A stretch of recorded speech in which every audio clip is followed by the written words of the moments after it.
my mic still buggy? Where? Hello. Okay, there we go, I guess. Merry Christmas, everyone.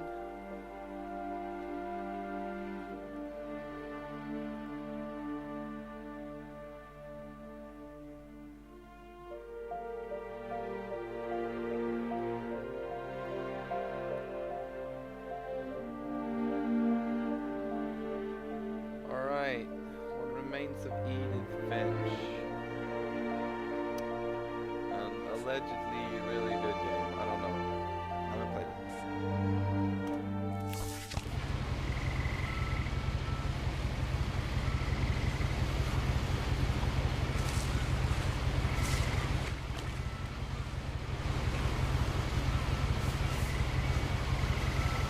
A lot of this isn't going to make sense to you, and I'm sorry about that.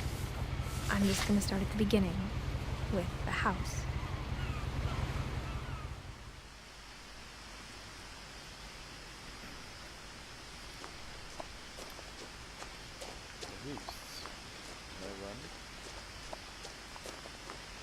I lived here until I was 11, but I wasn't allowed inside half the rooms.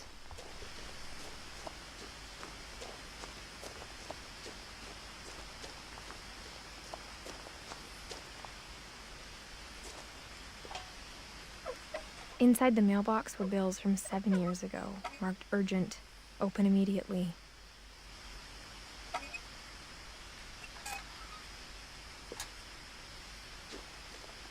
I hadn't been back since my brother Lewis's funeral.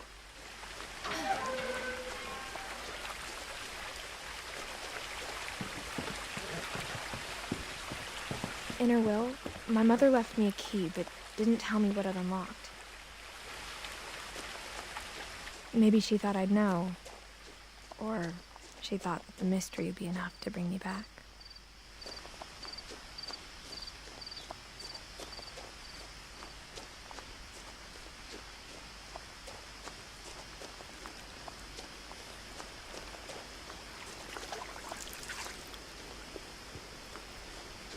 The truth is, even after I inherited the house, I never thought I'd come back to it. But now I had questions about my family that only the house knew the answers to. The woods around the house have always been uncomfortably silent, as if they're about to say something but never do.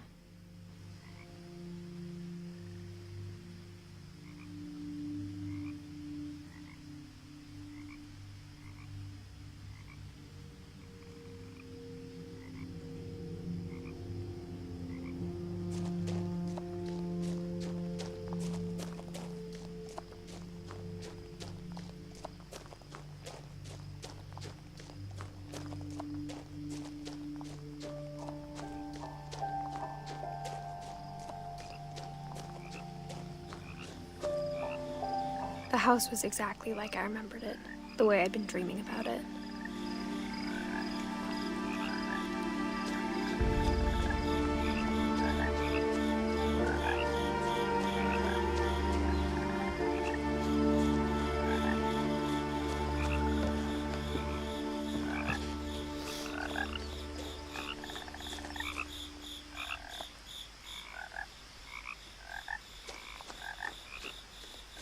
As a child, the house made me uncomfortable in a way I couldn't put into words.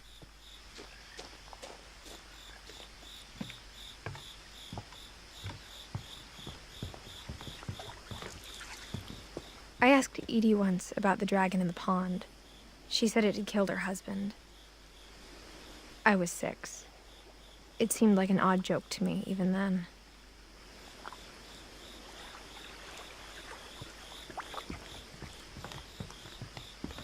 Now, as a 17-year-old, I knew exactly what those words were. I was afraid of the house.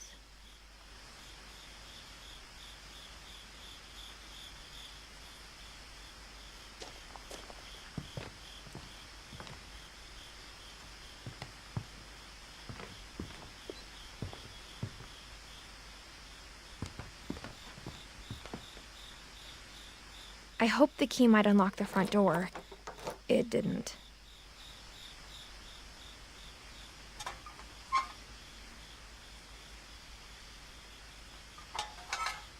Looking in, I felt like the house itself had been waiting for me.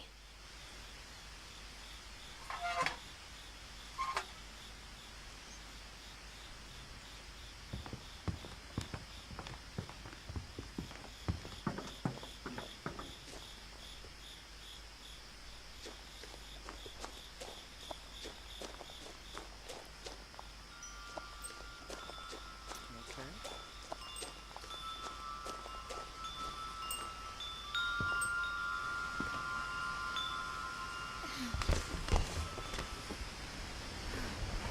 Crawling through the doggy door used to be a lot easier when I was 11.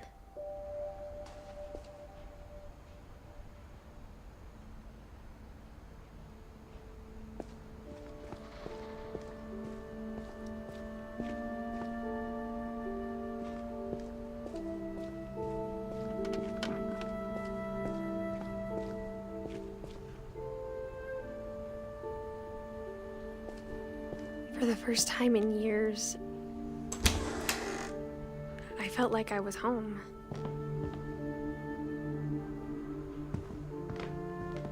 But instead of a family, there were just memories of one.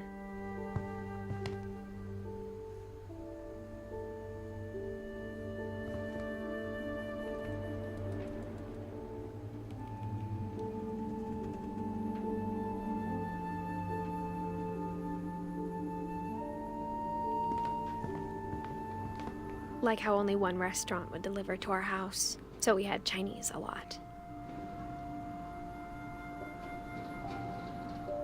Or how after Louis started working at the cannery, we all got sick of eating salmon. Except our cat, Molly.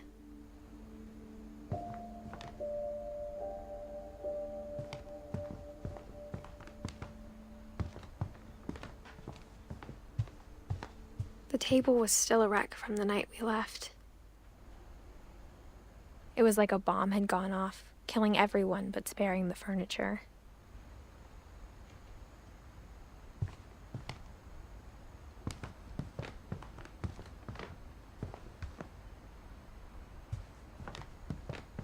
My mom was the only one of us who could imagine Great-Grandma Edie living in a nursing home.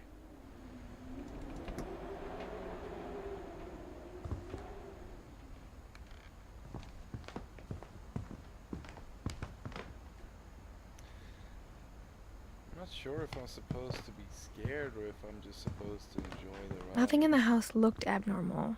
There was just too much of it, like a smile with too many teeth.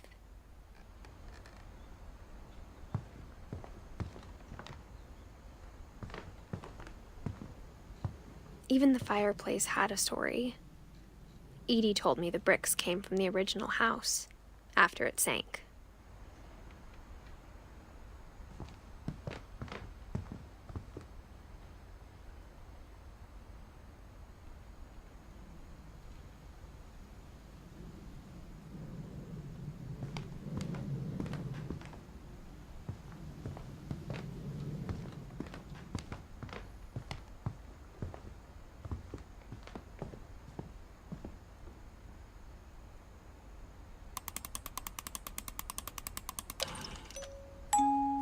Great-Grandpa Sven built a music box for Barbara, along with the rest of the house.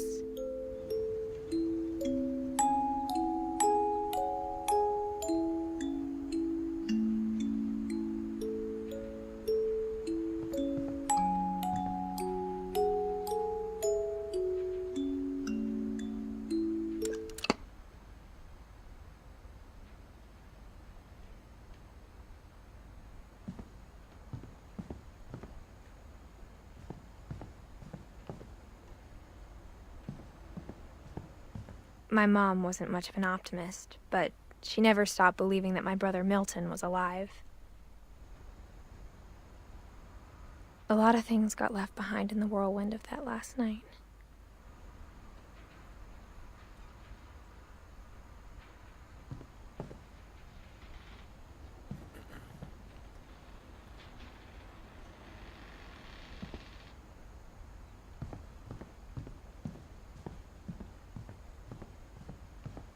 Mom always told me to stay out of the basement, so I wasn't too surprised when the key didn't fit.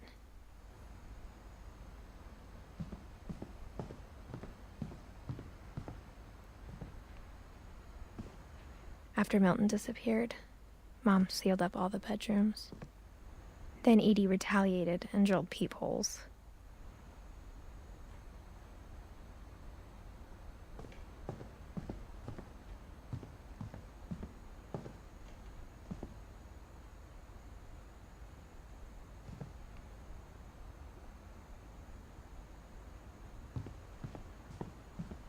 I spent a lot of time playing in Great Uncle Walter's room.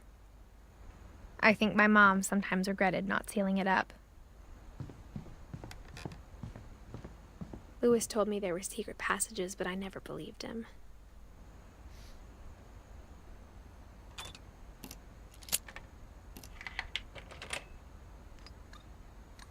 Turns out, my mom was really good at keeping secrets.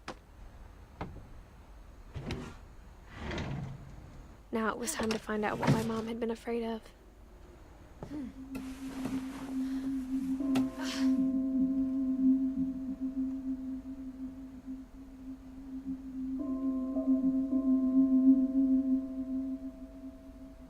From the paintings on the wall, it was clear my brother Milton had been here before me. Reading this, maybe it sounds like I had a plan. But I had no idea what was behind that door.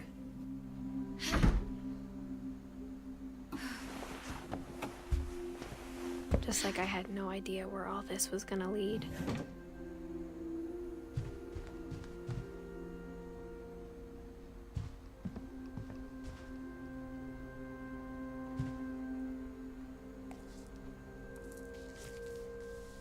December 13th, 1947. Dear Diary, I'll be gone soon, but I wanted to tell somebody about what's gonna happen. It started when Mom sent me to bed without dinner. I woke up and I was starving, so I looked around for something to eat.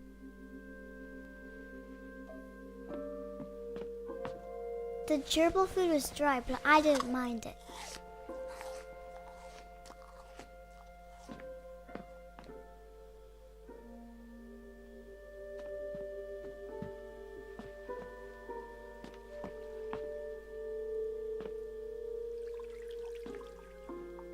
I thought about eating Christopher, but I held back.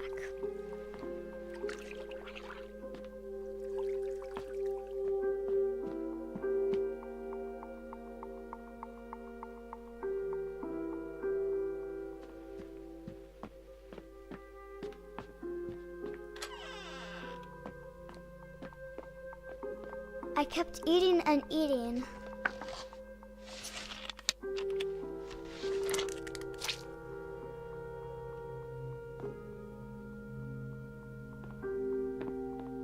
I ate a lot of things that night.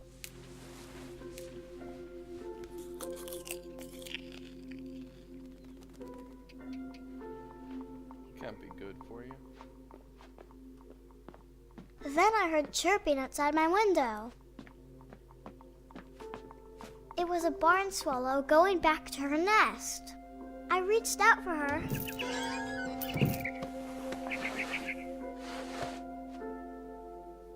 And suddenly,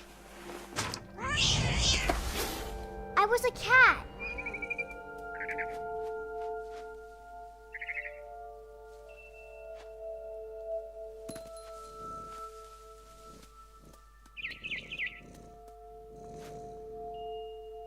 I tried to be quiet, but the bird was really scared.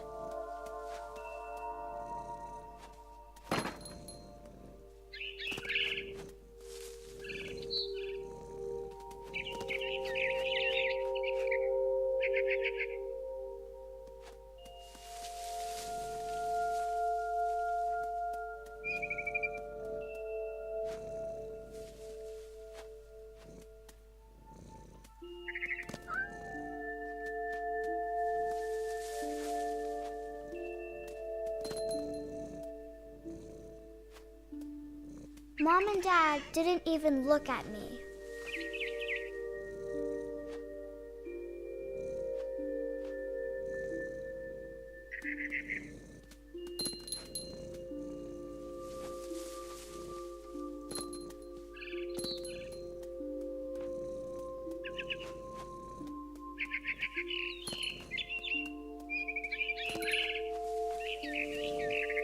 I jumped and I almost got her.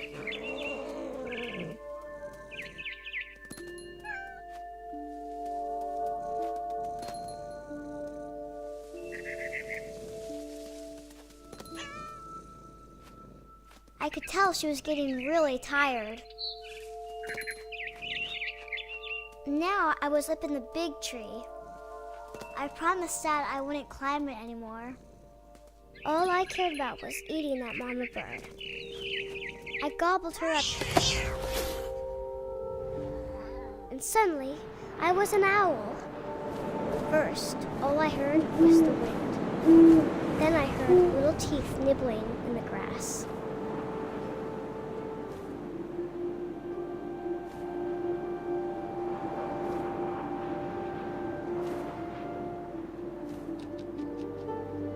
Rabbits.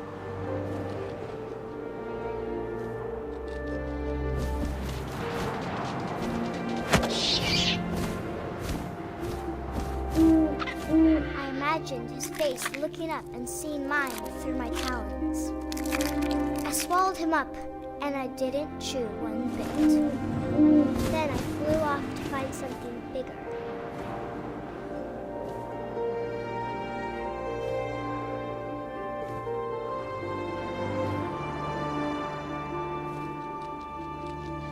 A mama rabbit.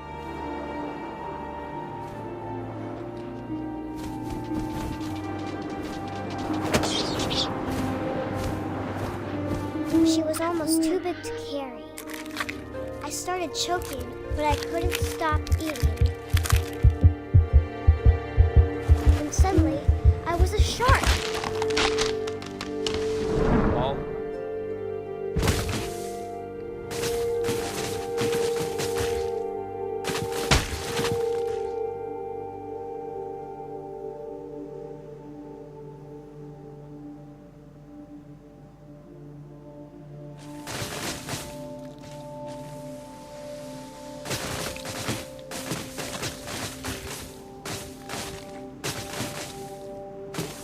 I rolled off a cliff and into the ocean. Now, I was hungrier than ever.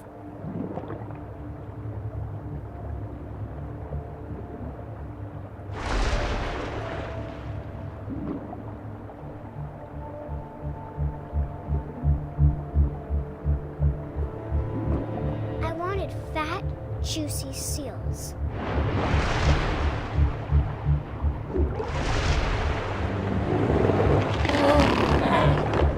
I tore off her flipper, and it tasted really good.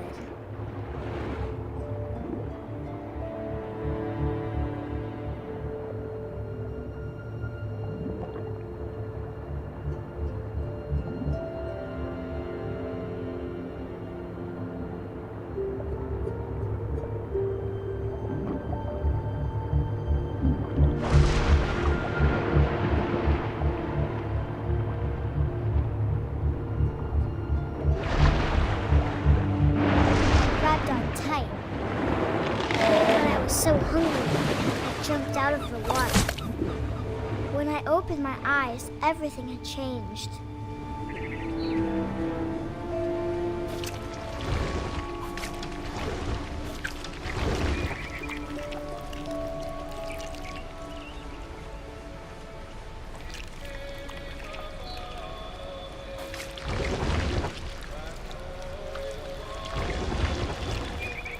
Now I was a monster, and I smelled people everywhere.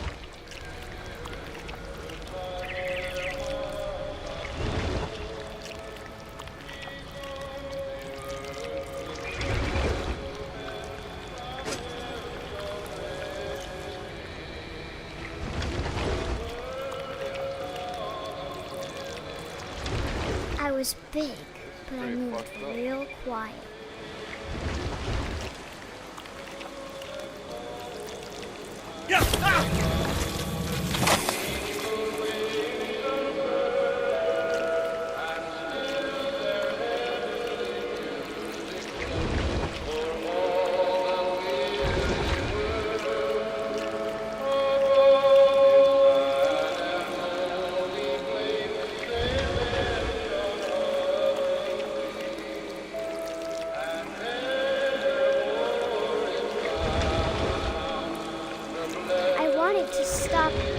so I didn't.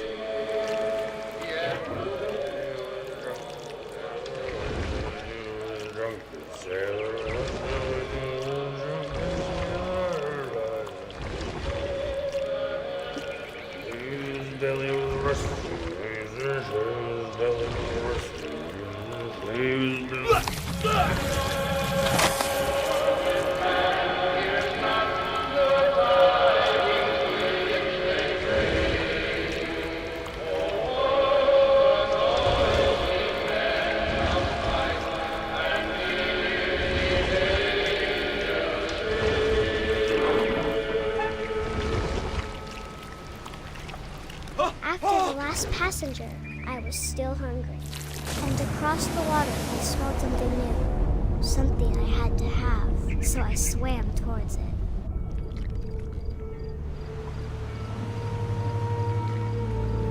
I slithered onto the sand, and the good smell went into an old pipe.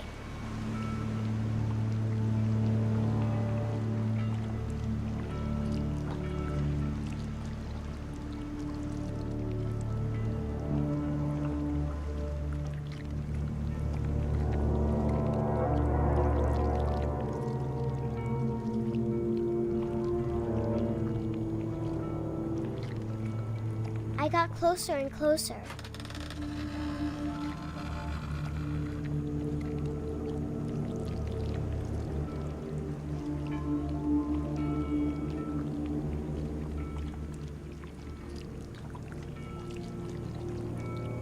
All of my stomach started growling. And suddenly, I was me again. I held my breath for a long time, but I couldn't hear anything. I think it's waiting for me to fall asleep. But it's not going to wait much longer. It needs to feed, and we both know I will be delicious.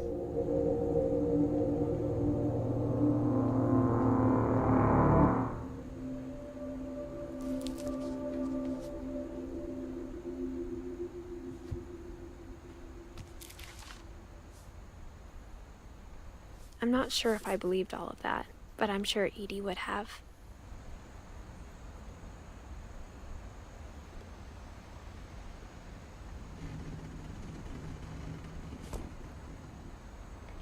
I got the sense Edie had spent a lot of time here, before my mom sealed the doors.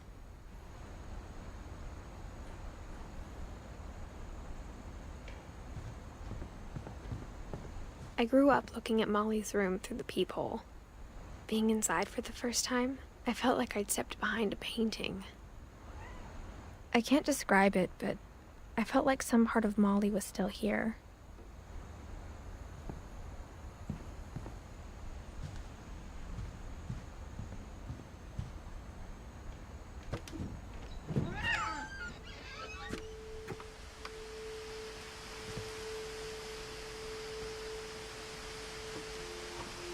This will be obvious later, but my mom never told me any of these stories. Edie would have, but Mom didn't like bringing up the past. Though, when we adopted a stray kitten, she was the one who named it Molly. I spent a lot of time in Great-Grandma Edie's room.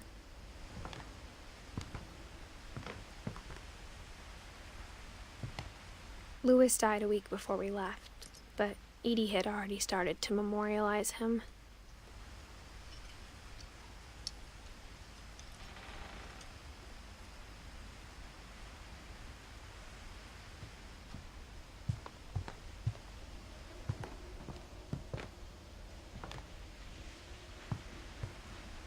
Edie gave a big interview about a mole man living under the Finch house.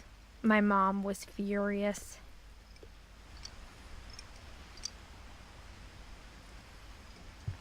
One summer, they evacuated the island, but Edie refused to go. For a few weeks, she was a celebrity. I hadn't thought of myself as Edith Jr. for a long, long time.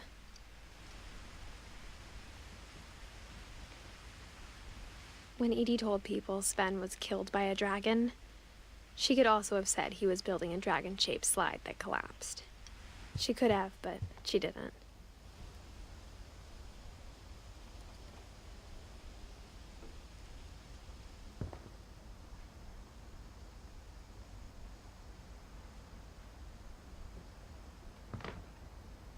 is there a photo of him actually falling?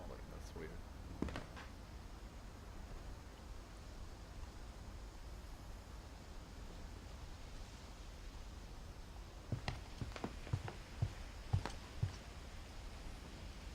Her room was like a museum.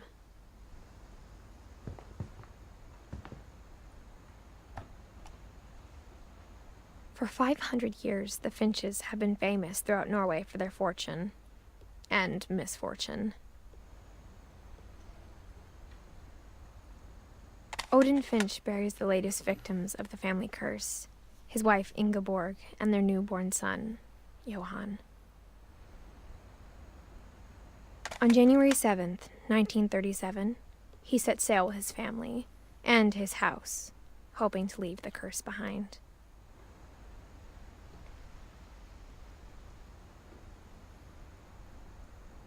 But 40-foot waves off the coast of Washington send the house and Odin to the bottom of the sea.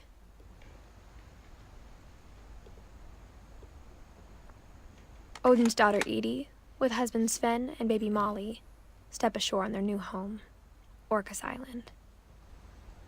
Odin Finch is the first to be buried in the new family cemetery. His daughter Edie is already dreaming of a new Finch house.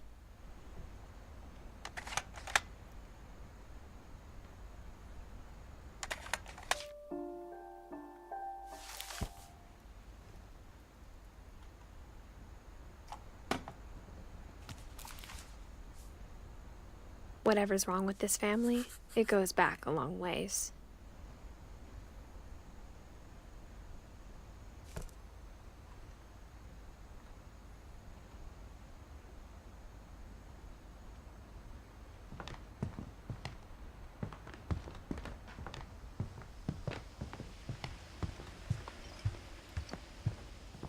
Even in her 90s, sometimes Edie seemed a lot younger than my mother.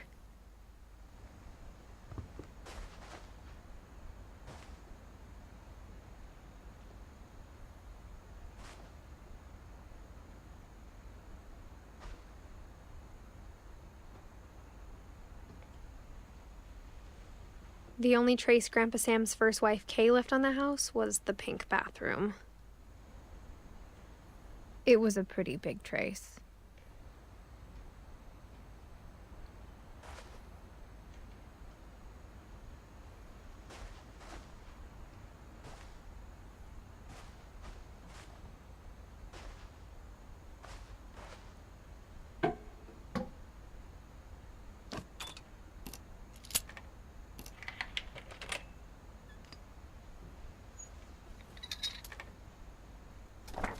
There's a secret in this bathroom.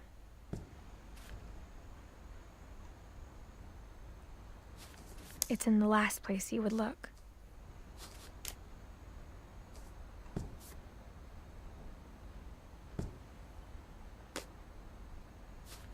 It isn't in the cupboard.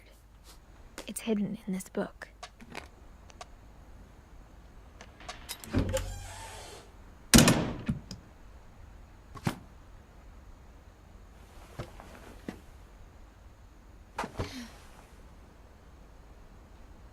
Sven gave Sam an old camera he'd refurbished. He never put it down.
I knew Grandpa Sam had a twin, and that he never talked about him.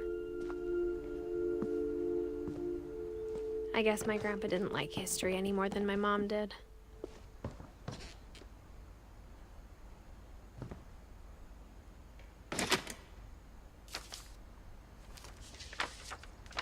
How I Want to Remember My Brother by Sam Finch. The thing I remember is that when he made up his mind, that was it.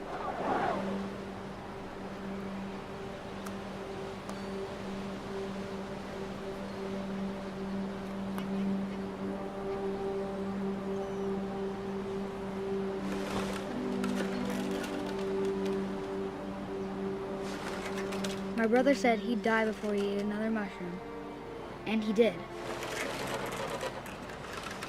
At Barbara's funeral, we swore we'd never be afraid again, and he wasn't. I think Calvin always wanted to fly.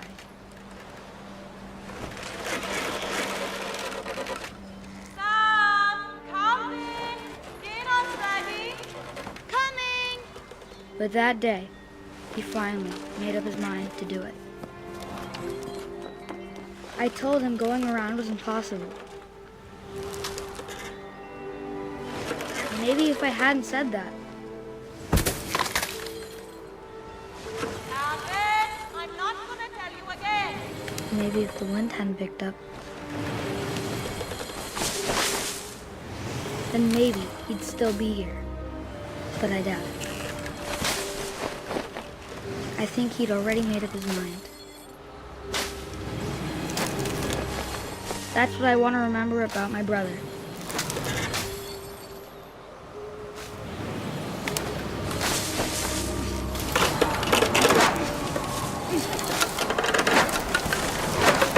The day he made up his mind to fly. And he did.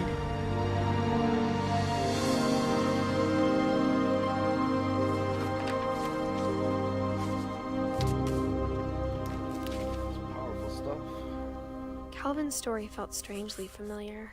When I was younger, I remember trying to do the exact same thing.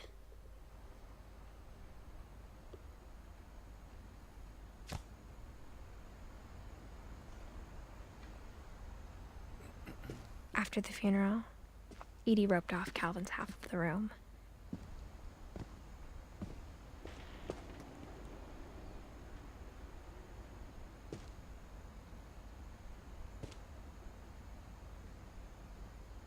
Mom said Grandpa Sam enlisted at 18 and never set foot in the room again.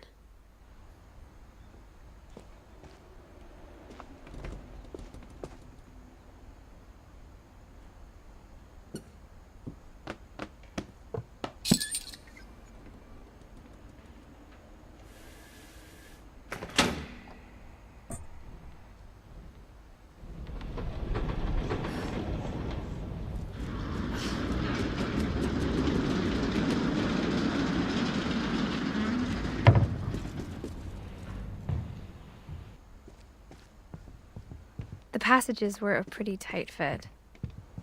They'd obviously been built for smaller hands and bellies.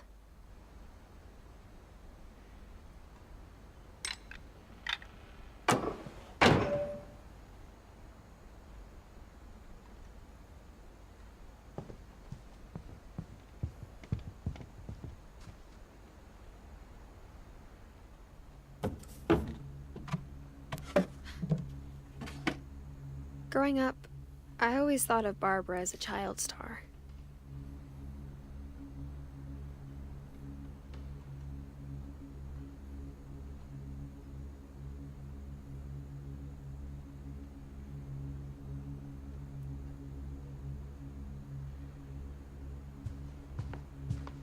I never thought about how hard it must have been for her afterwards.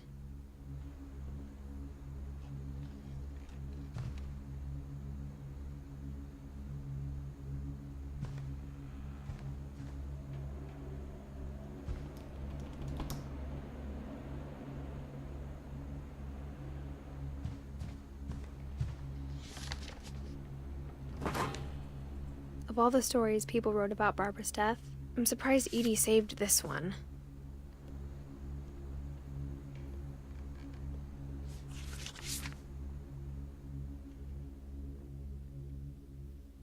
Old Jack here with another ghastly tale inspired by America's most unfortunate family. I'm calling it The Surprise Ending of Barbara Finch. As a child star, Barbara was famous for her scream. Now at 16, she was all washed up. A has-been. But in a lucky break, she'd been asked to perform her signature scream at a local convention for monster movie fans. It was just the boost her career needed. Unfortunately, her scream hadn't aged well. Getting better. I think you just need the right motivation. Her biggest fan and current boyfriend, Rick, was about to demonstrate when... Now that was a great scream. It was Barbara's father, Sven. He'd slipped into a table saw and had to be rushed to the emergency room. So Barbara got stuck babysitting her youngest brother, Walter. Her convention comeback was cancelled. Okay, I'm hearing frustration, but I'm not hearing terror. What if I tried... A gang of hoodlums in Halloween masks have been terrorizing Orcas Island tonight. Police are urging residents to... That came from the basement. You're right! Also, I loved your delivery on that. Why is your basement door locked? Because my dad likes making puzzles and secret passages. There's a key hidden in the music box. The secret is to keep winding and winding until finally the key pops out. Thanks, babe. I'll be back in a sec. 20 minutes later, Rick hadn't returned. So Barbara went to look for him, right on cue. She reached for the music box. And as she wound the key, she listened for Rick, but the house was silent.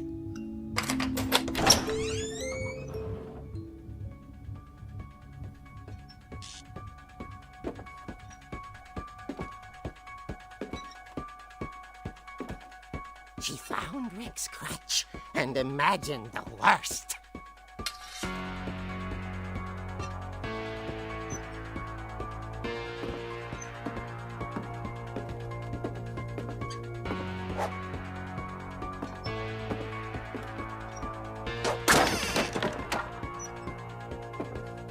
The gang's leader is the infamous Hookman killer, Dr. Carl Hamill, who impaled and then ate his family 10 years ago tonight.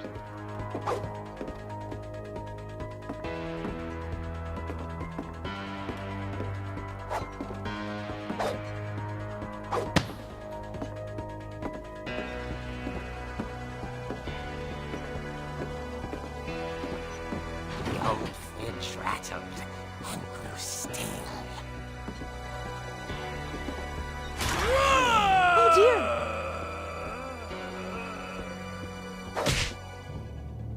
Oh! Rick?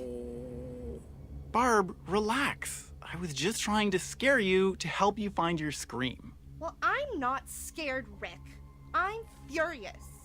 Then act furious. All I'm getting from you now is that you're hurt and confused and you... She threw him out, but she kept a little something to remember him by. Barb, have you seen my other crutch? And she was still holding it when she fell asleep watching the late picture show. Hours later... Barbara! Walter, what's going on up there? Ah! Okay, I'm coming up, but if this is a trick, you're dead, Walter.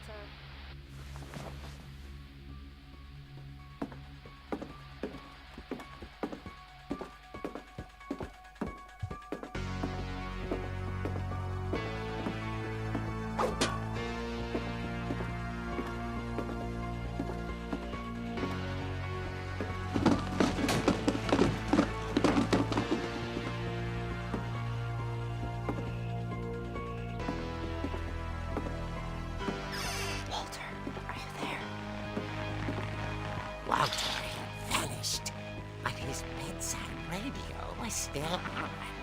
Orcas Island police describe the man as 6 feet tall, with a steel hook for a hand.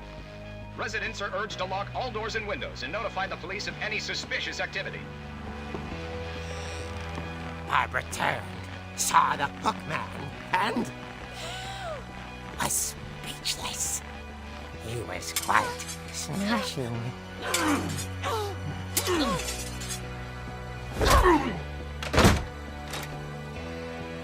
who he was, he couldn't get enough of Barbara. Okay, Barbara, there's gotta be another way out of here.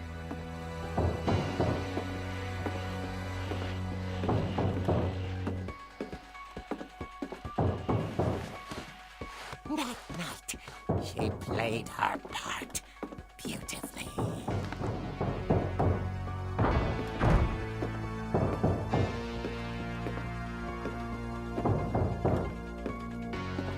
She thought about abandoning Walter, but just couldn't do it.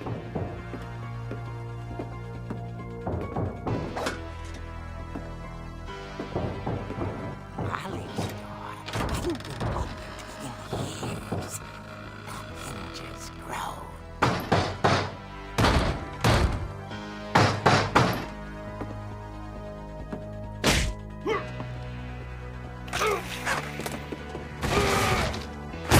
He wasn't moving, but she sensed the story might not be over yet.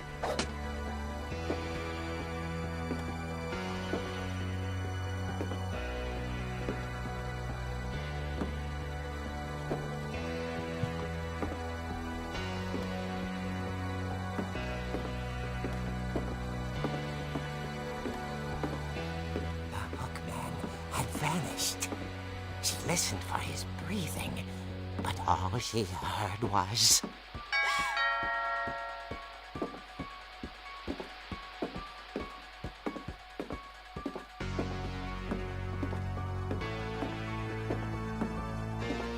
someone at the door was dying to speak to young Barbara.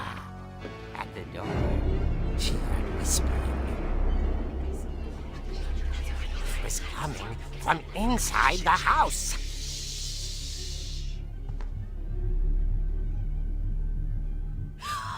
Oh dear. The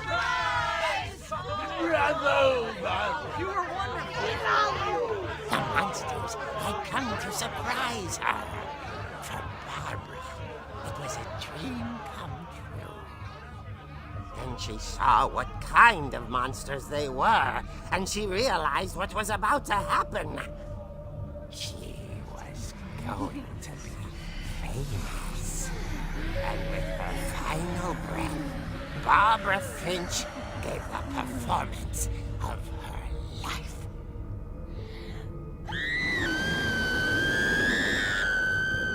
I wasn't there myself, but I hear Barbara was magnificent. Poor girl.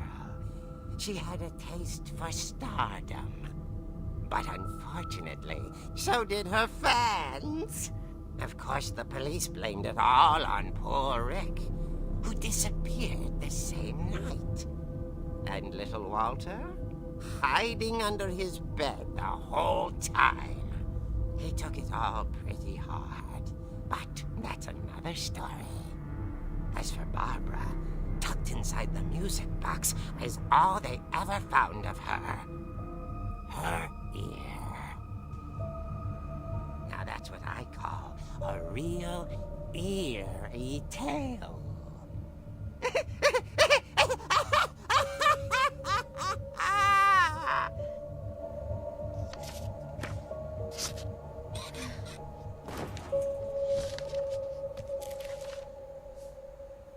Edie told me all Barbara wanted was to be remembered, as absurd as that comic was.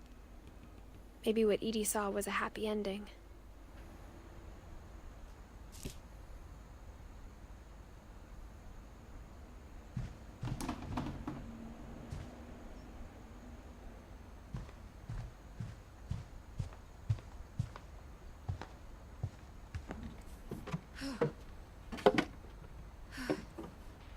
I guess now I know why Mom didn't like me playing with the music box.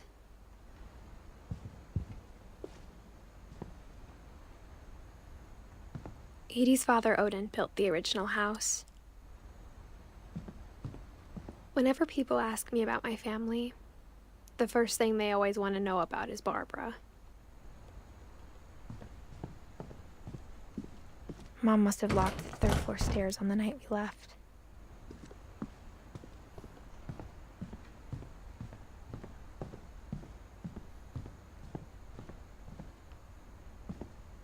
It's funny.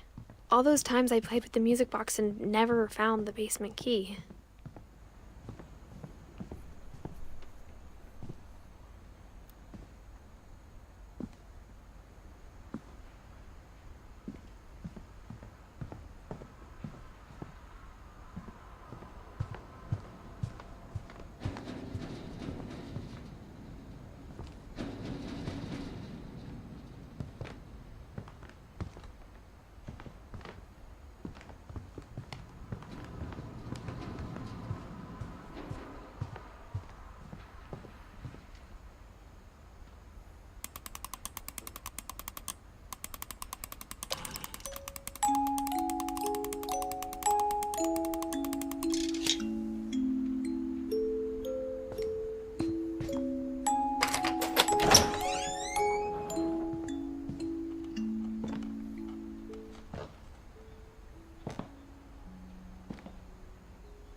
Mom said the basement was off limits, unless I wanted another tetanus shot.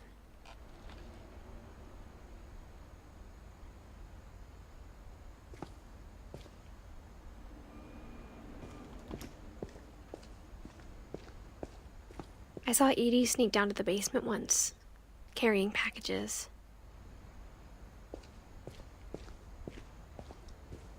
I thought maybe she was hiding presents. It turned out she was hiding a lot more than that.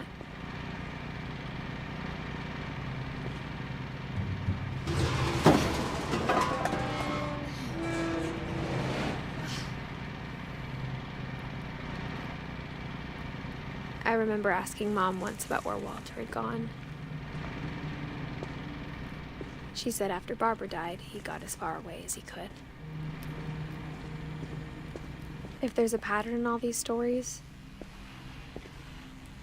I think it's that none of us has gotten very far.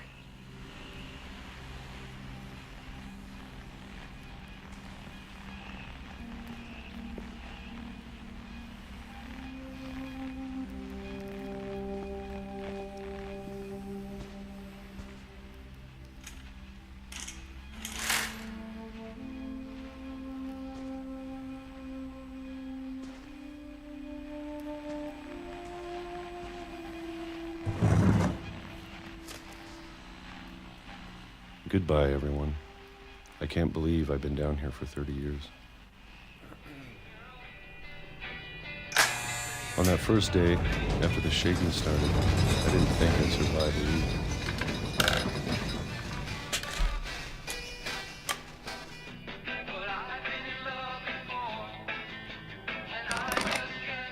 But after a few days, I settled into a routine. That's what kept me sane. Having a schedule, living for today. I always expected to be dead tomorrow.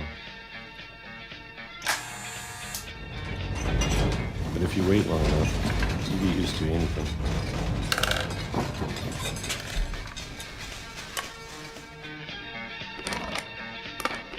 Even a monster on the other side of the door starts to feel normal. Almost friendly.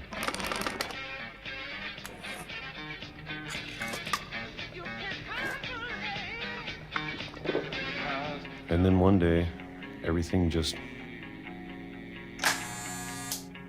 stopped.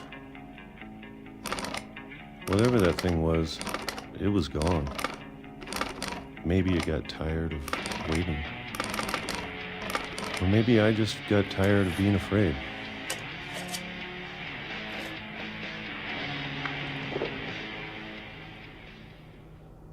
It's been a week now, the longest in 30 years. I'm done waiting. I have to leave while I still can.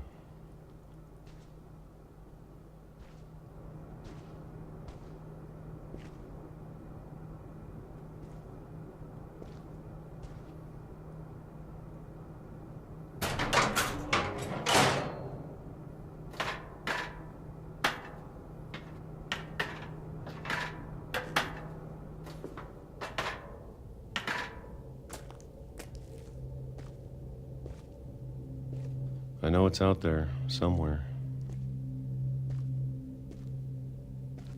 Whatever killed Barbara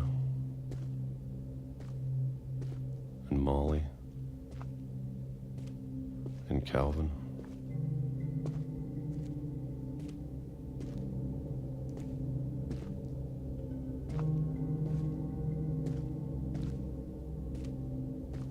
Maybe this is all a mistake. But I need to stop living the same day, even if it kills me.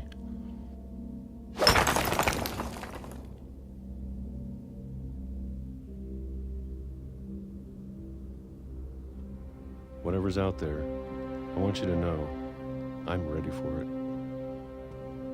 I'm going to appreciate all of it, especially the food. I don't mind if I only have a year left.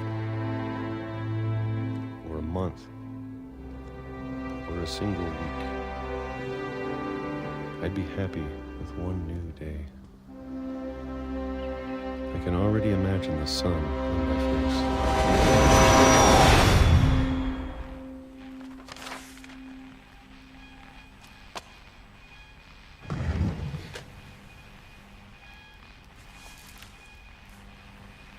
Walter died when I was 6. I can't believe my mom never told me he was down here.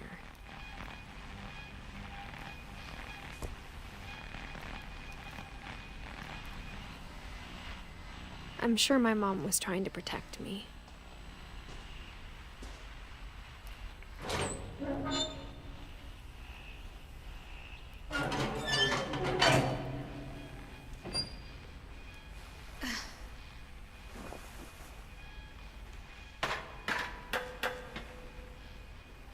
Maybe she was afraid I'd end up like Walter. But if she never told me about an uncle under the house, I can only imagine what else she was hiding. I don't want to make the same mistakes she made. Trying to bury something that's still alive.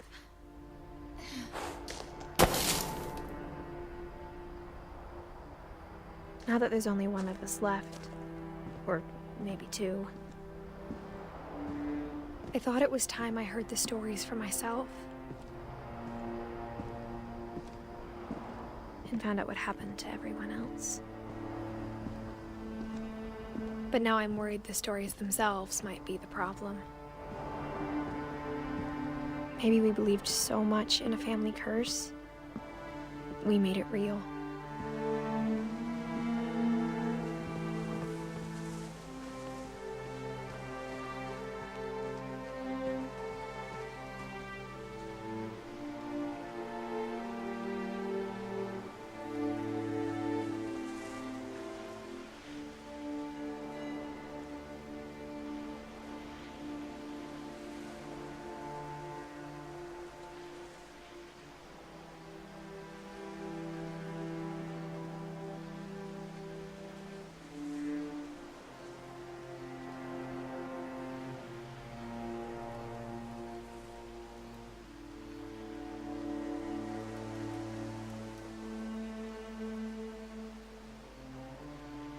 I don't know if I should even be writing this.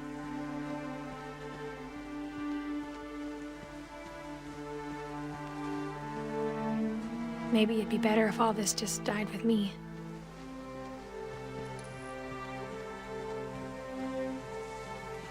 But I thought you should know about your family.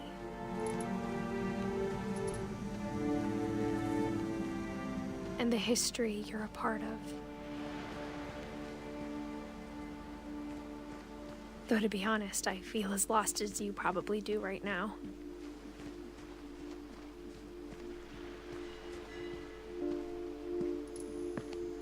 I think the people in these stories believed them, for what that's worth.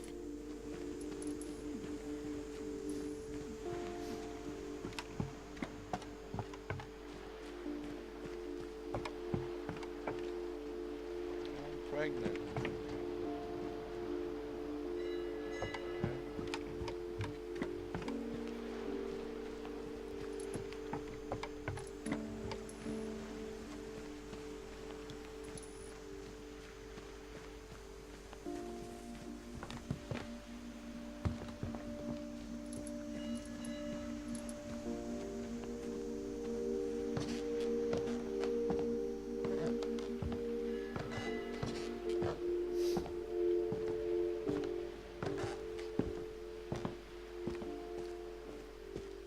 And when you look at the house, that history of imagination and stubbornness and madness, any of it seems possible.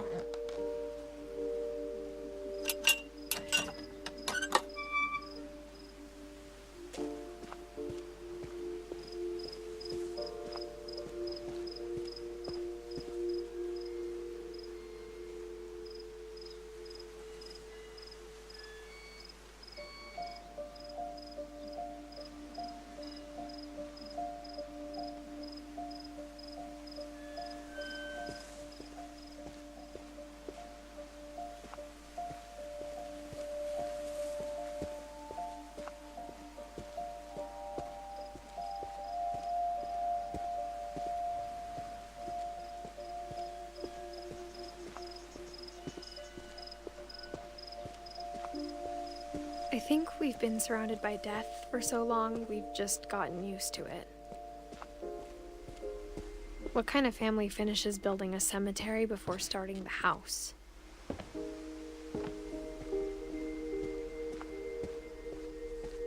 It's embarrassing for me to admit this, but the pet cemetery made me more uncomfortable than the human one. 3 of the gerbils were mine, and 2 had been my fault.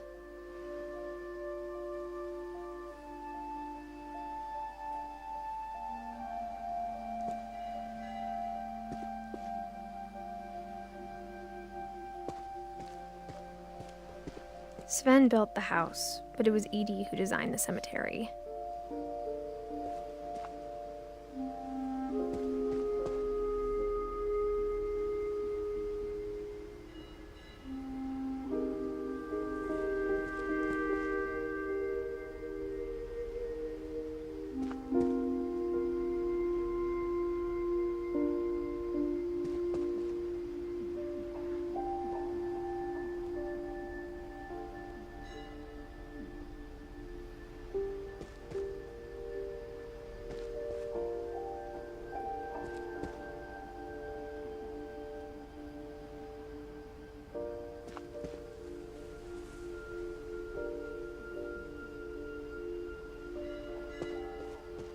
I'm sure Odin's monument had been Edie's idea.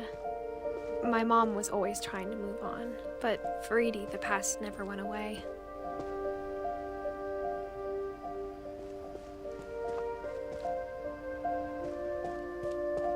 She could see it poking out of the water at low tide.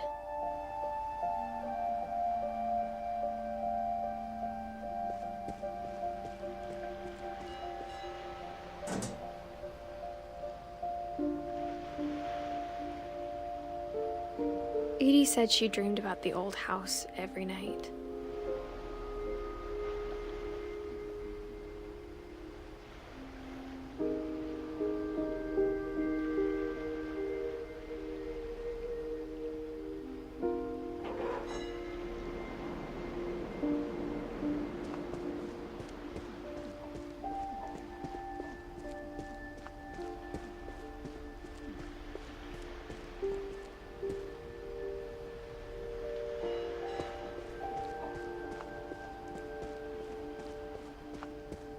Edie's side was always easier for me to understand.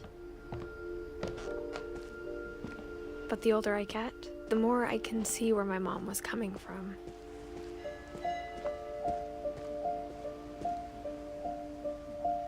Her dad had been pretty strict, but it wasn't enough to save her brothers. She was just trying to do better.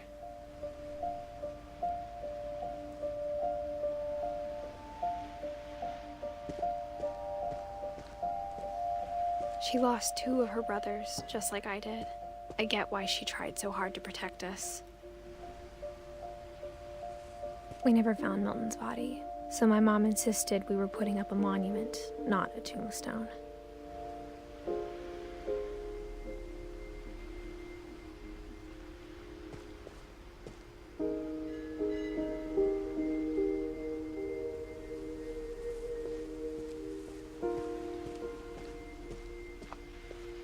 There's so many things I wish I could ask my mom now. Part of me thinks this is what she wanted all along. For me to come back someday and find everything out for myself.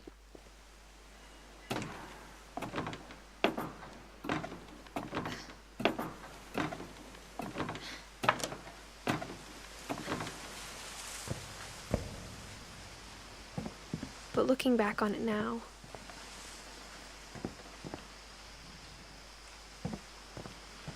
if she told me there was going to be so much climbing, I never would have come when I was 22 weeks pregnant.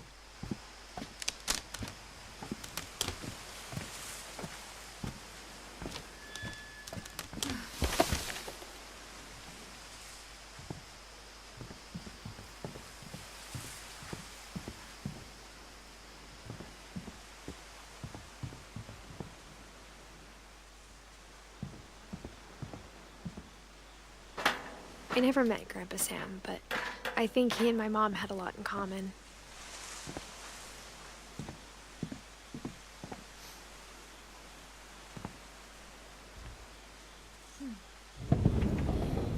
They were both pretty intense.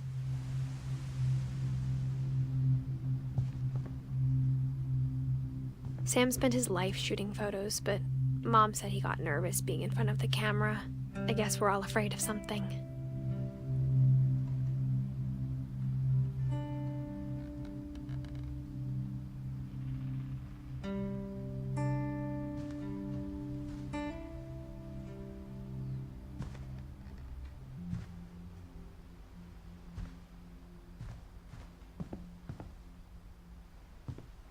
Instead of hiding from death, Sam seemed to go out of his way to meet it.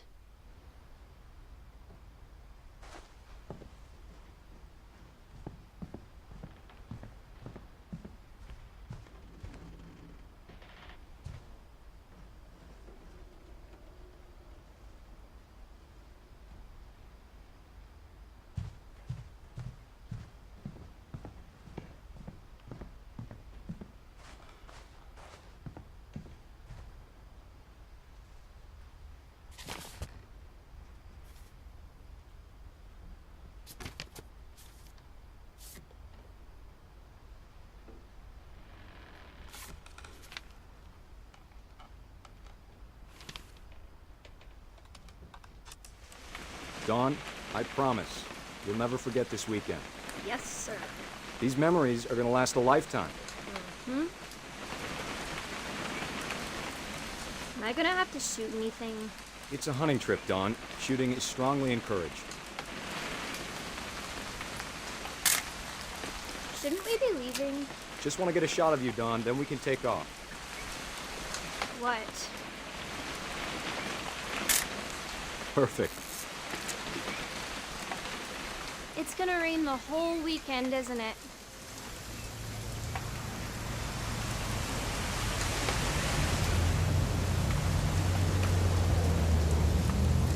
I will never forget this weekend, Dad. That's the spirit. Okay, got it. I'm gonna take some pictures, okay? Just be careful. That camera's older than you are. Hey! That's a keeper. Definitely should not have drunk all that coffee. I'm just saying, I'm not always gonna be here, Dawn. You'll need to remember this stuff, if you want to survive. I'll be fine, Dad. You know who else thought he was gonna be fine? Some guy who died. Dawn, I'm being serious. I know, Dad. You're always serious. Doesn't being out here make you want to chill out? Well, to tell you the truth, I haven't been out here in 20 years.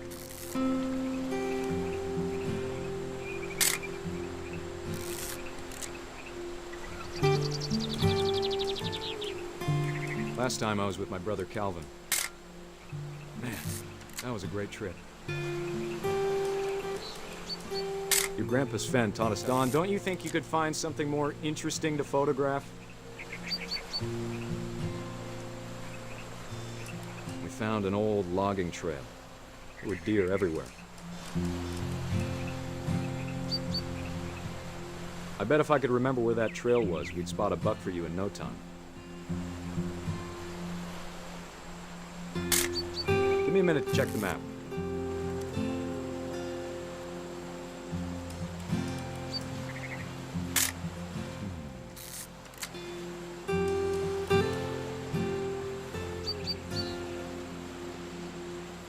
Let's see.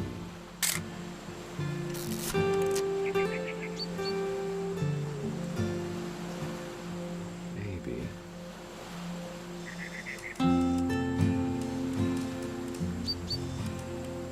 Or was it?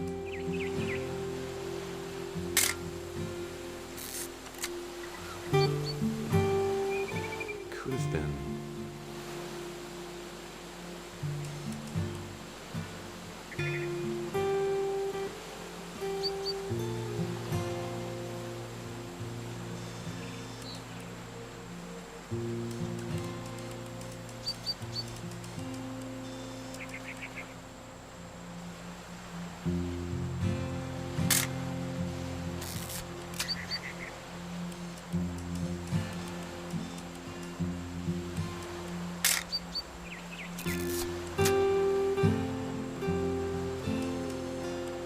Dad!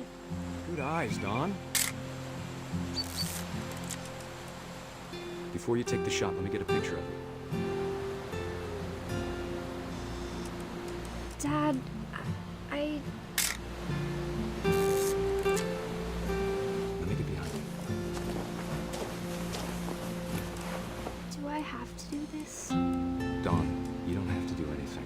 But if you want to survive, you'll need to be strong.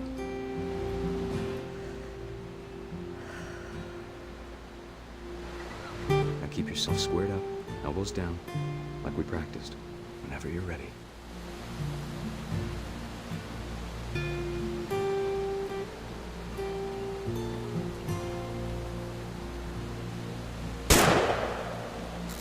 Great shot, Dawn!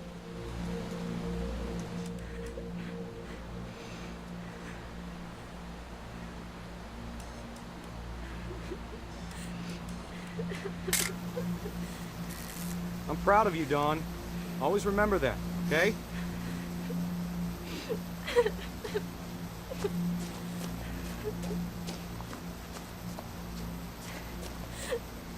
Sorry, Dawn, just gotta reset the timer.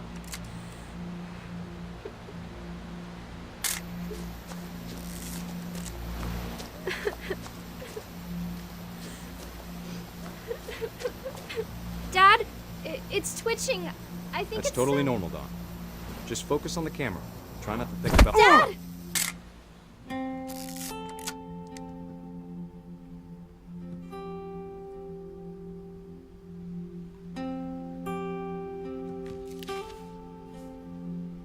Of all these stories, that's the one I wish most that my mom had told me.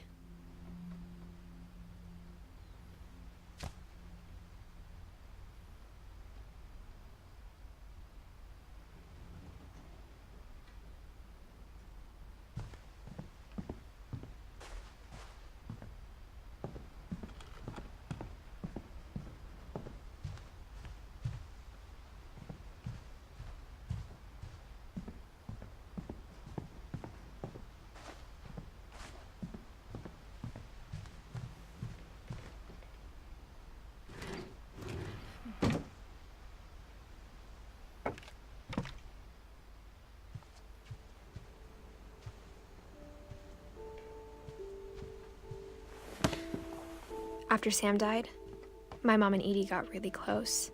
They'd both lost a lot.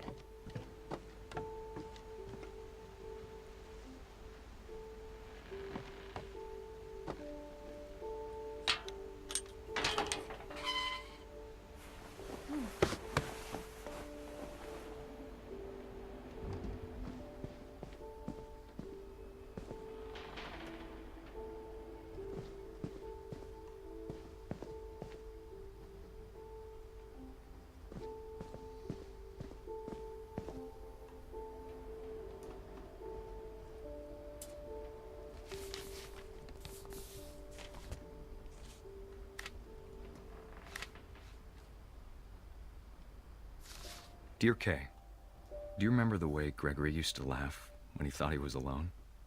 Like something funny was happening, but only he could see it.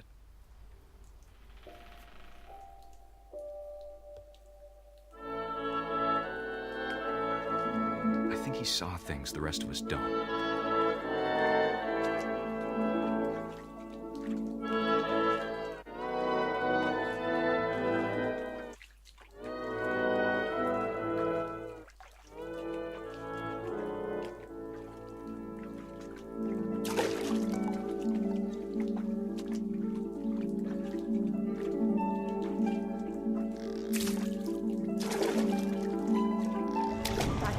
Gregory, it's time to... Hold on, sweetie. Hello? Sam, I told you I don't want to talk right now. I wonder what he saw.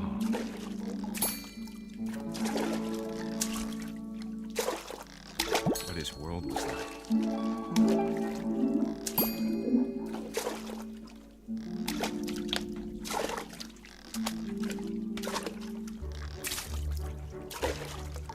Reminded me so much of Calvin. Lost in his imagination. Whatever it was, he saw.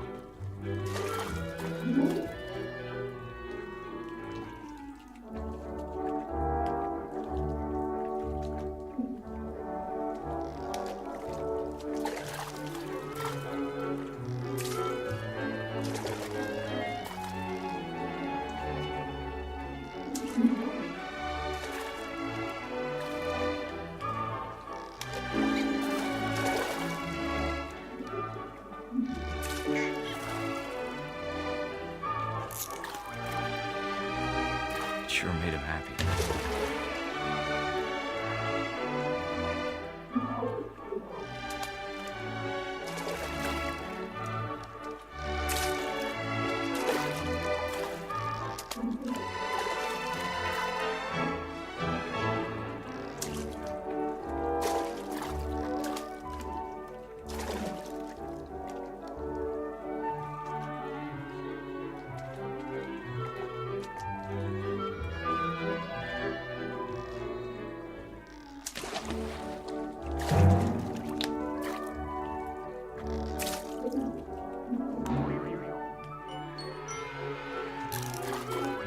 I know how silly it sounds.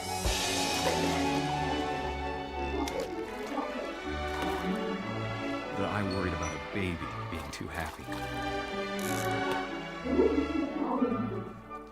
I could feel him slipping away.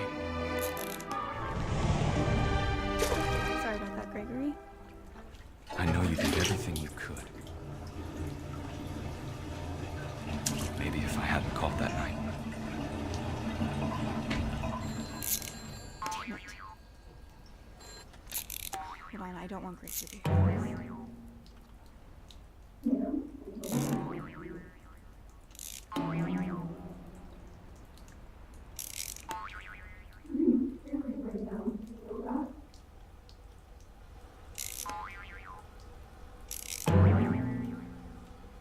I wish he could have told us about the world he saw.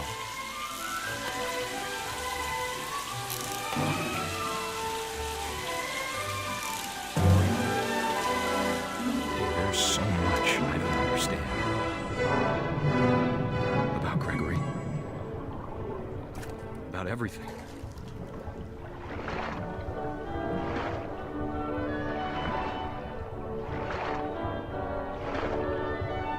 But I know what happened wasn't your fault.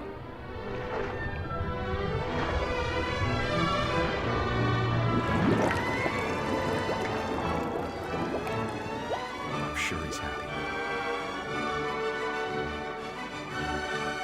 And he'd want you to be happy too. Good luck, Kay. Love, Sam.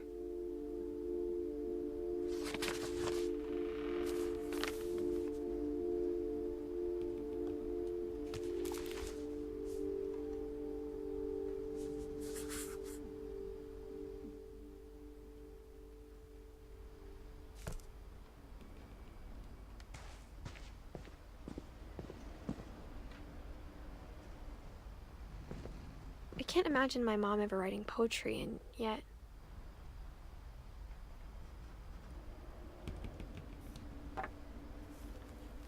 A poem for Gus, who always said the wedding was a bad idea. Our father never hit us kids, at least not very hard, before the day my brother said with teenage disregard that he'd be dead before he'd see a wedding in our yard.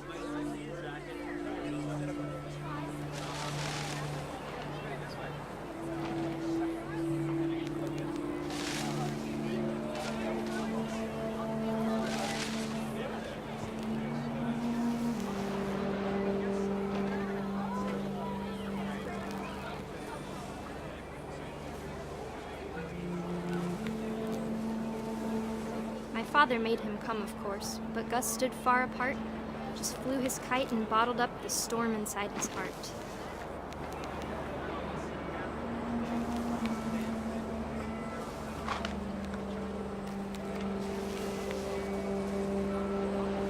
I tried to talk him out of it, but though he'd never met her, we don't need a stepmom, were the words that I now pronounce you husband and wife. You may kiss the bride.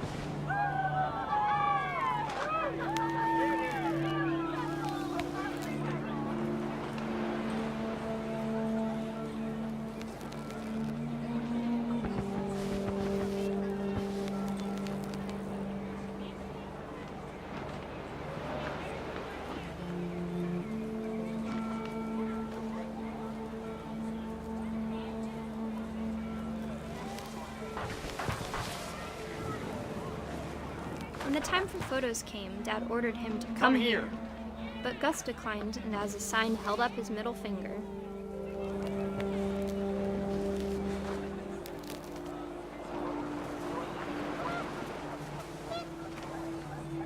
The wind picked up, and panicked geese appeared and quickly went. But all the humans did that day was go inside the tent.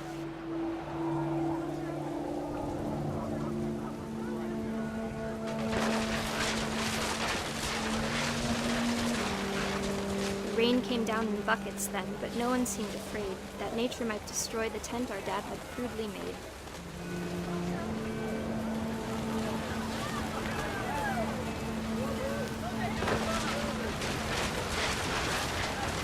The thunder sounded much too close and full of angry power, but all my father said to this was, "Make the music louder."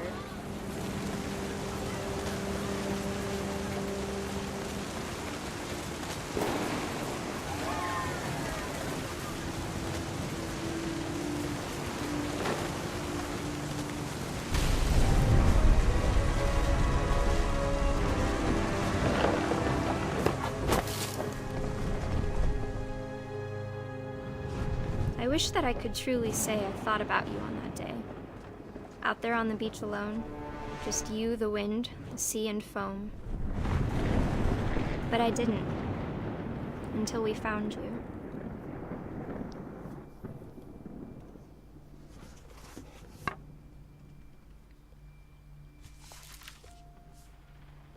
She never talked about him, but Mom told me once if I was a boy, they were going to name me Gus.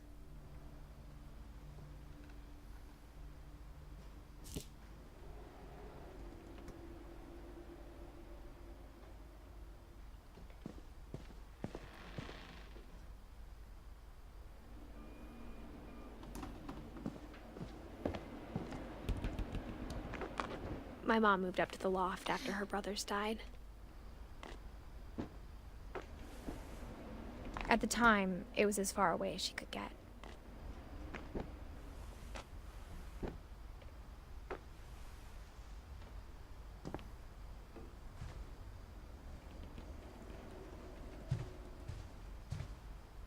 She spent a summer building houses in Calcutta, where she met my dad, Sanjay.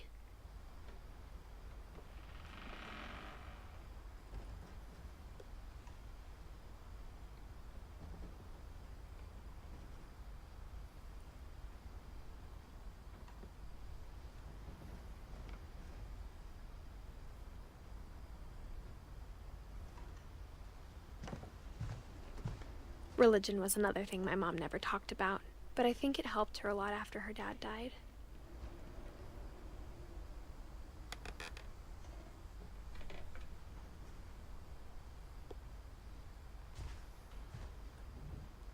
My mom moved to India a week after graduation and got a job teaching English. Louis was born a year later.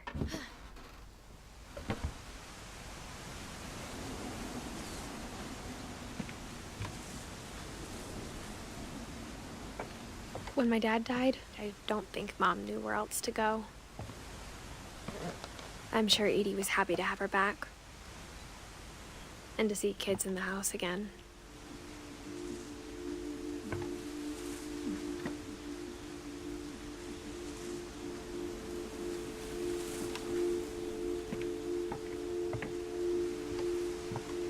The house had to get a little bigger, but Edie was used to that.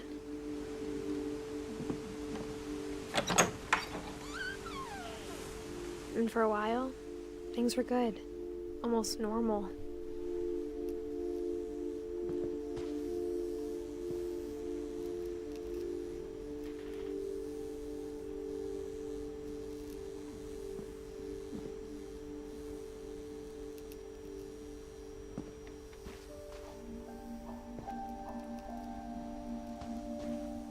But it didn't last.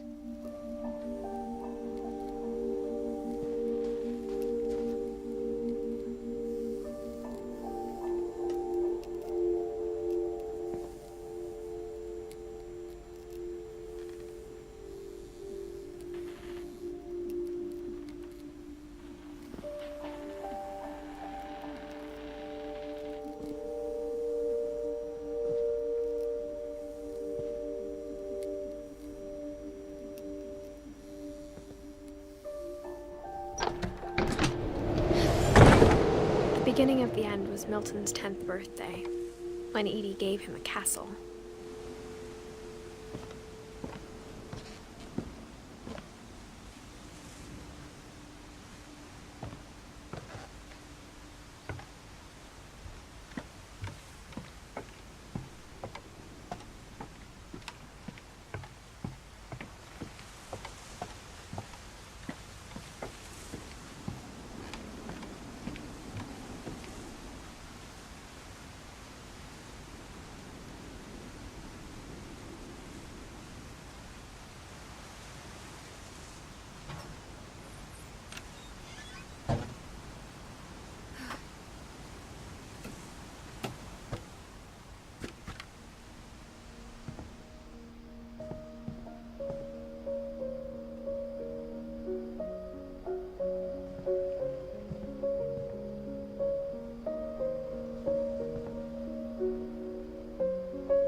Milton Finch in The Magic Paintbrush.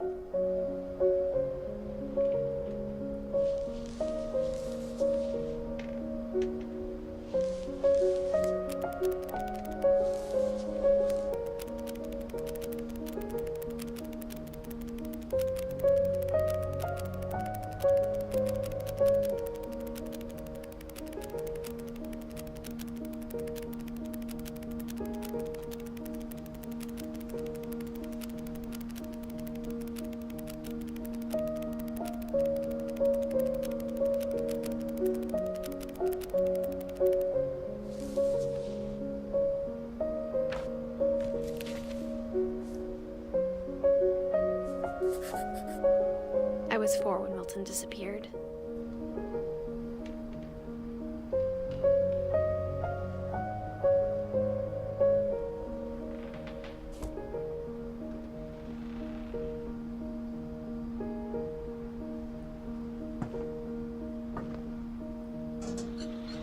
Mom spent months searching for my brother.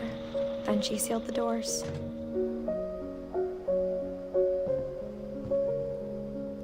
Whatever Milton had found in the house, Mom didn't want it getting out.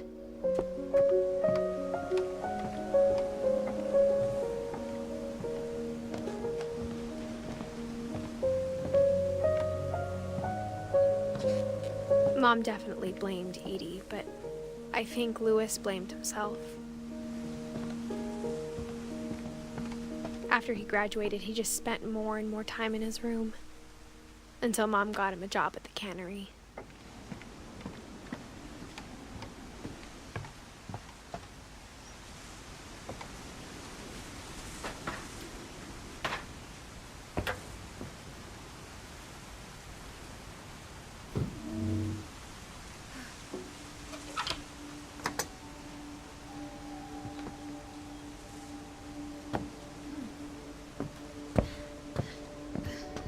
Louis's room smelled very, very familiar.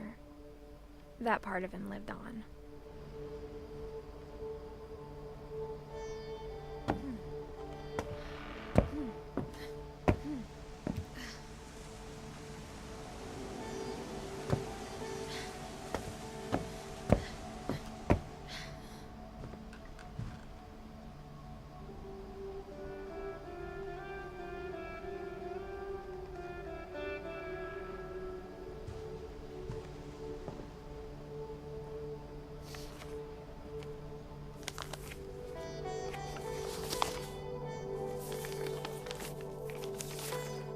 Dear Mrs. Finch, as Louis's psychiatrist, I can understand your desire for an explanation.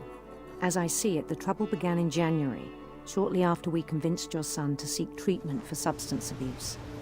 Newly sober, I believe Louis first noticed the monotony of his daily life.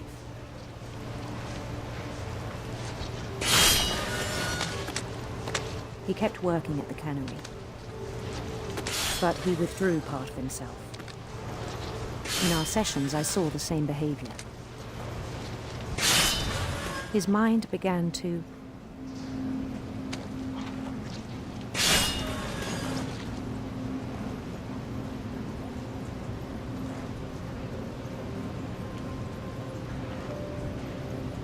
wander.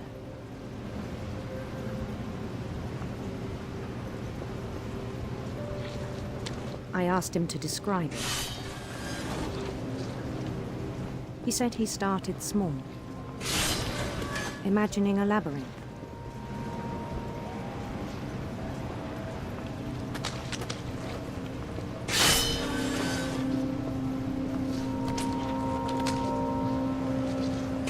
He'd feel his way about. Then something moved. Bats. And toads.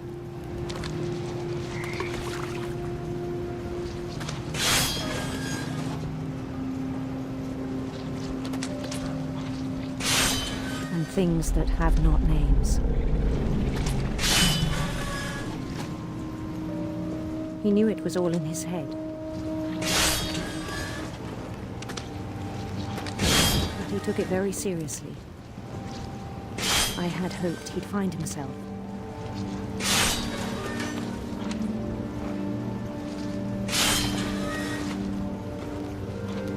But he found something more. I worried about him then. Daydreaming at the cannery. I spoke with his boss. But he said Louis had become a model employee. Methodical, tireless, focused.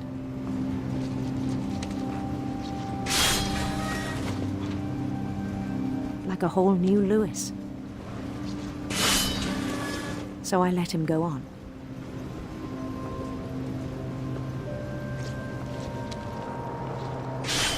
I even encouraged him. It seemed very promising at first. He told me he'd made a new friend.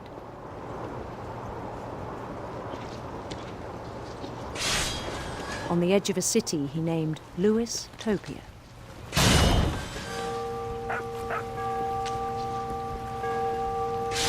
He built the city up slowly, brick by brick.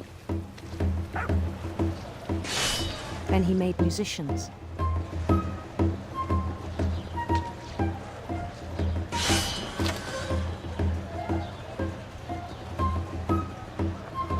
And songs for them to play. He talked about starting a band.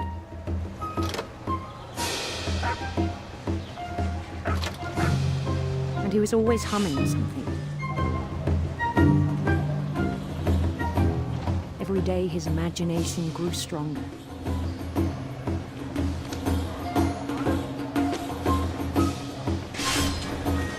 He no longer spoke at the cannery. But his chopping was as reliable as ever. Then one day it struck him that all the cheering crowds, even the stones under his feet, were all in his imagination, so he could do whatever he wished.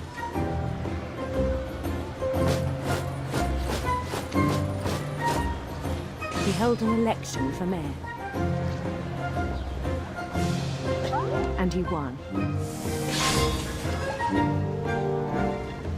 They begged him to stay, but his mind was already wandering. It became a game for him.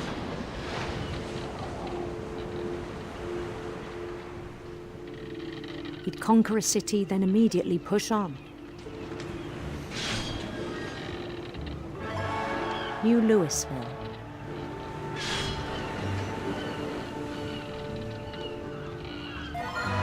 St. Louis. He started drifting away from our reality.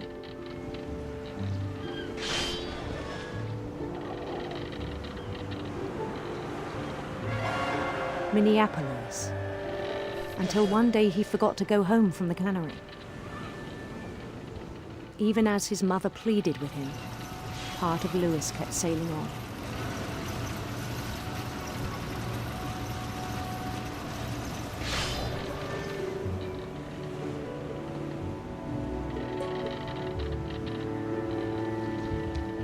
In Louisburg, he heard rumors of a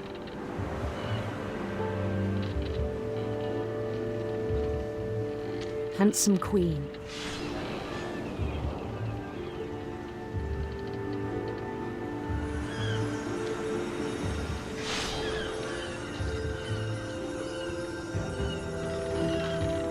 The queen was on her own quest for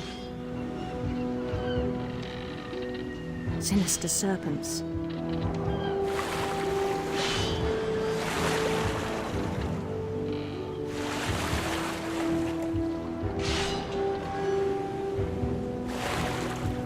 He followed the sound of her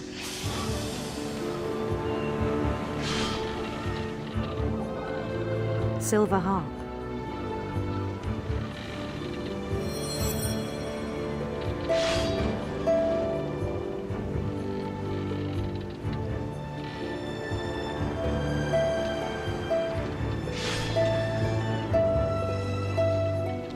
His chase led him to a golden palace east of the sun and west of the moon. Even then, his logic remained sound.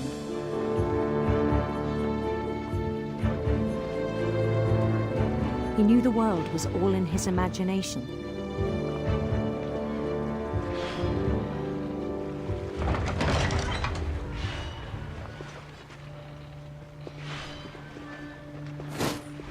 But he was so proud of having created it.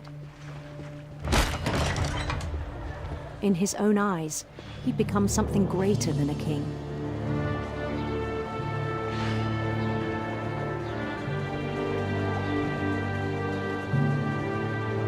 For someone who'd never known success in the real world, I think it was overwhelming. And then it struck him that the real Lewis was not the one chopping salmon, but the one climbing the steps of a golden palace.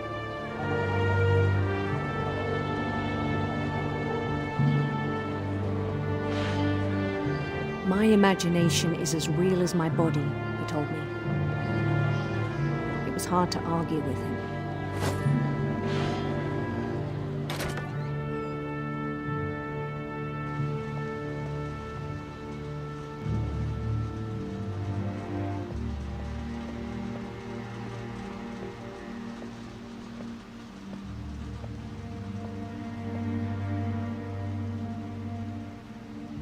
Began to forget the world we know.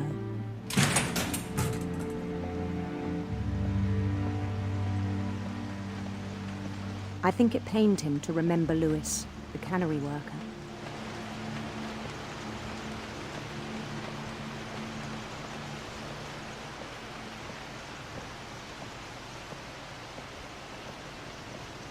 He began to despise the man with a royal contempt.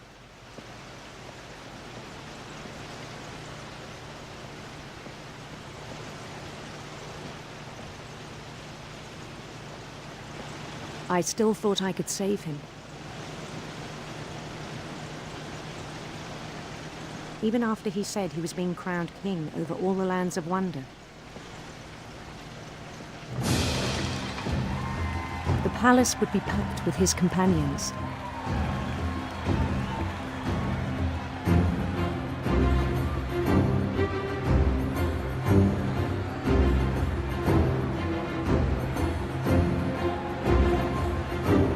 Including the wise Calico who'd insisted on advising him.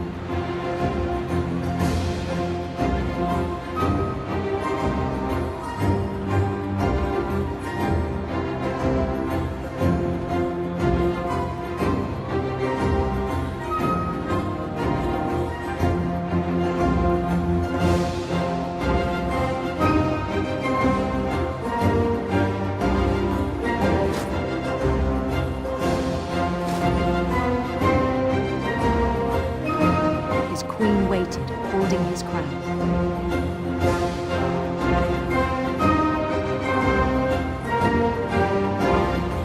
There was only one thing left to do.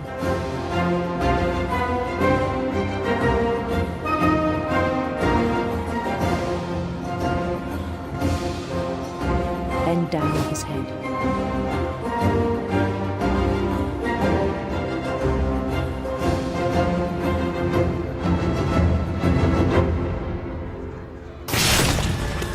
I think you know. Mrs. Finch, your son was a kind man who will be missed by all of us who knew him.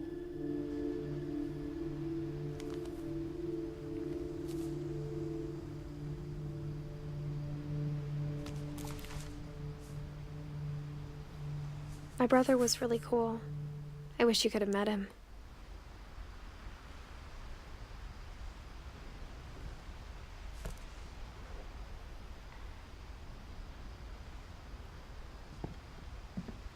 Lewis and I spent a lot of time playing games together, but he was surprisingly bad at them. He died a lot.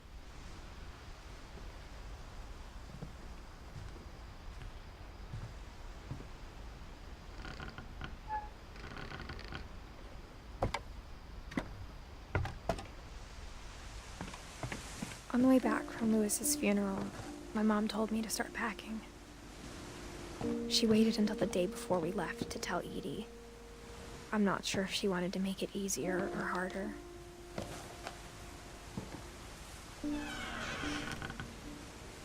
I wish we'd stayed. But I understand why we left.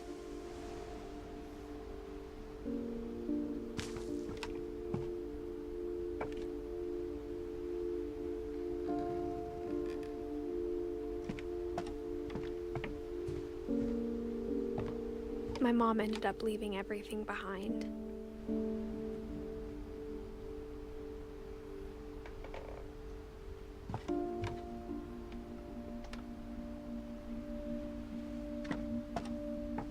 What happened that night had been coming for a long time. Maybe it should have come sooner.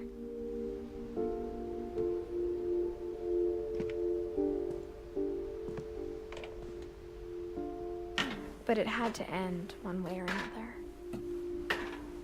All that's left now is to tell you about that last night.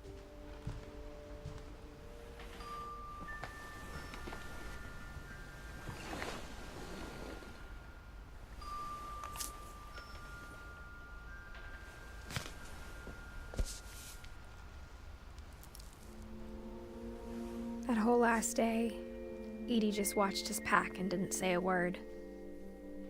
Until supper, when she raised her glass and said, "To our final night together, and all our final nights apart." Grandma, you know what I said about alcohol.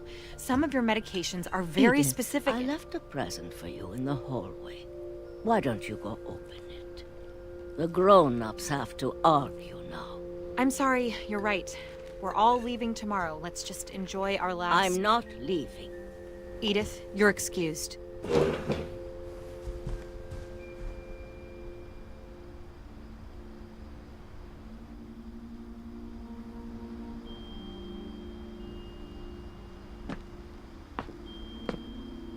The power had been shut off that morning, but Edie always had plenty of candles. When my mom sealed the library, I don't think she knew about the other entrance. Or that Edie had a key to it.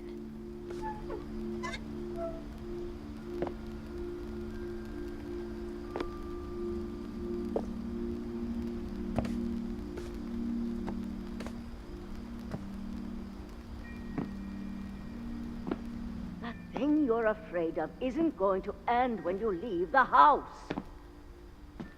Edith has a right to know these stories. My children are dead because of your stories. I think it's best if Edith and I leave tonight. We'll have the nursing home send a van for you in the morning, okay?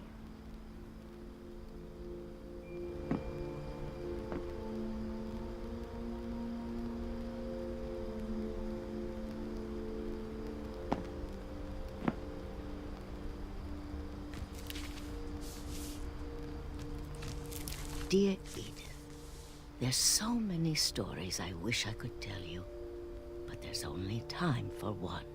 This is about what happened on the night you were born. That night, the tide went way, way out.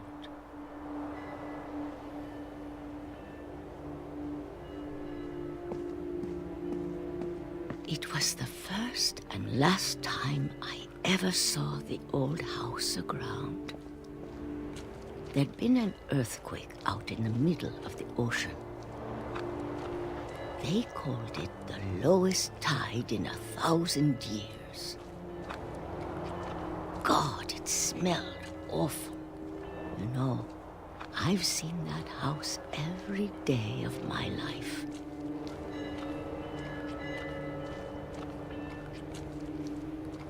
But I never thought I'd go back to it. When the fog rolled in, I lost my way.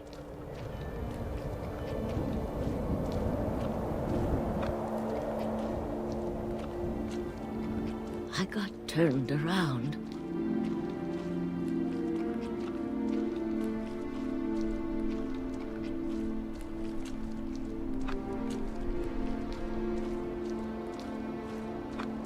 For a while, I wandered.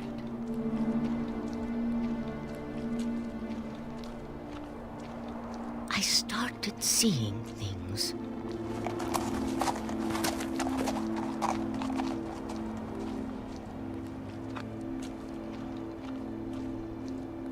Things I'd forgotten had ever existed.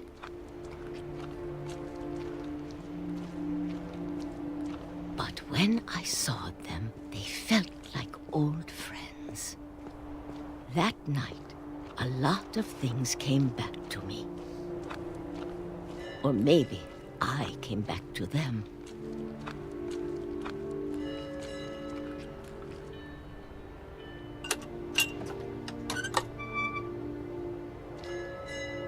Things I can't explain, but that I need you to try and... Edith, what are you doing in here?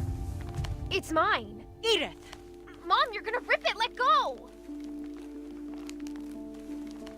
I kicked and screamed, but Mom dragged me to the car.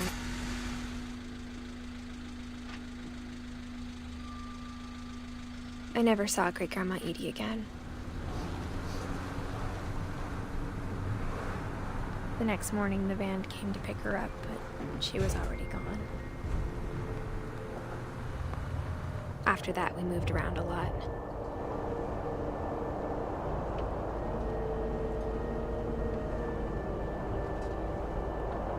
We both tried to make the best of it.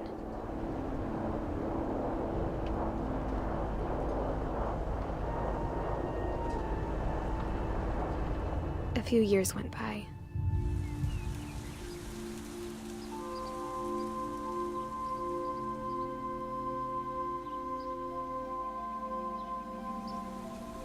My mom didn't like to talk about it, but she started getting sick a lot. The rest happened pretty quickly.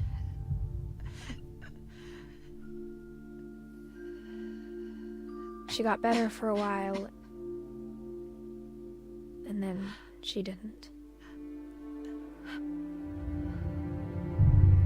And then I was alone.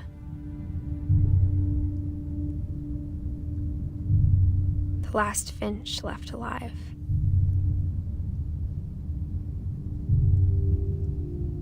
Until I found out about you. I'm still not sure what to tell you about all this. If we lived forever, maybe we'd have time to understand things. But as it is, I think the best we can do is try to open our eyes. And appreciate how strange and brief all of this is.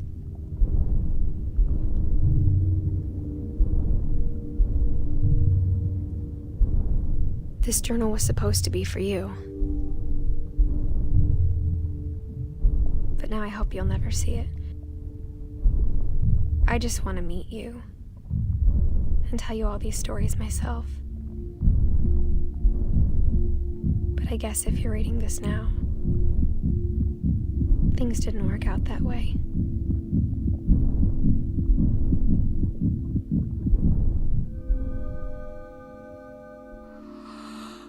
This is where your story begins. I'm sorry I won't be there to see it. It's a lot to ask, but I don't want you to be sad that I'm gone. I want you to be amazed that any of us ever had a chance to be here at all. Good luck.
Thanks, guys.